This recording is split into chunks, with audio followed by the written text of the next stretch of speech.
വസന്ത്, ഈ മണ്ഡലങ്ങളിൽ 140 മണ്ഡലങ്ങളിലും ഈ മുഖ്യമന്ത്രിയെയും മന്ത്രിമാരെയും കാണാനായി കൂടിയ ആളുകളെ കണ്ടു കഴിഞ്ഞാൽ ആ ആളുകളെല്ലാം LDF വോട്ട് ചെയ്താൽ സംസ്ഥാനത്തെ 20 ലോക്സഭാ മണ്ഡലങ്ങളും LDF സുഖമായി ജയിച്ചു പോകും. അത്ര അധികം ആളുകളാണ് അവിടെ കൂടിയത്. അവരെല്ലാം വോട്ട് ചെയ്താൽ കേരളത്തിലെ ഈ തെരഞ്ഞെടുപ്പിൽ മാറ്റം ഉണ്ടാവുന്നതാണല്ലോ എല്ലാവരും പ്രതീക്ഷിക്കുന്നത്.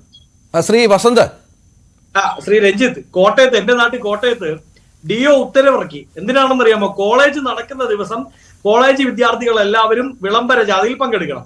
അതുപോലെ അച്ചടക്കമുള്ള കുട്ടികളെ കൊണ്ടുവരണം. വെറും കുട്ടികൾ പോരാ, അച്ചടക്കമുള്ള കുട്ടികൾ, ആ കുട്ടികളെ കൊണ്ടുവരണം.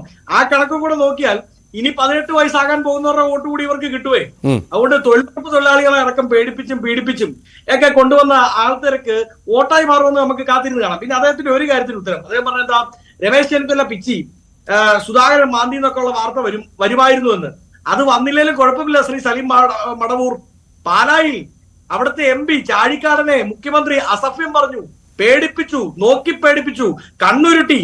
അഹമ്മദ് ദേവകോവിലിനെതിരെ, അതായത് ഈ മന്ത്രിസഭ, ഈ യാത്രയിൽ ഉണ്ടായിരുന്ന മന്ത്രിക്കെതിരെ തട്ടിപ്പ് കേസിലെ പരാതി മുഖ്യമന്ത്രിക്ക് കിട്ടി എന്നൊക്കെ വാർത്തകൾ വന്നിട്ടുണ്ട്. അപ്പൊ അതുകൊണ്ടൊക്കെ നിങ്ങൾ തൽക്കാലം തൃപ്തിയടയും. അതുകൊണ്ട് അങ്ങനെയുള്ള പരാമർശങ്ങളും ഒക്കെ ആയിട്ട് ഇറങ്ങിയാൽ അതിനേക്കാൾ കൂടുതൽ വികൃതമായ രീതിയിലാണ് ഈ യാത്ര മുമ്പോട്ട് പോയത്. ഇനി ഒരു കാര്യം കൂടെ സൂചിപ്പിച്ചേക്കാം. അങ്ങ് ചോദിച്ചല്ലോ എന്തിനാണ് സമരം.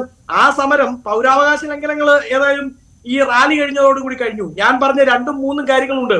നിങ്ങളുടെ അനിയന്ത്രിതമായി ദൂർത്ത്, പെൻഷൻ അടക്കമുള്ള വിഷയങ്ങൾ, അതും ഉയർത്തിപ്പിടിച്ചുകൊണ്ട് വരും ദിവസങ്ങളിൽ കോൺഗ്രസ്, യൂത്ത് കോൺഗ്രസ്, KSU, മഹിളാ കോൺഗ്രസ് ഇവരൊക്കെ സമരരംഗത്ത് ഇറങ്ങാൻ തന്നെയാണ് തീരുമാനം.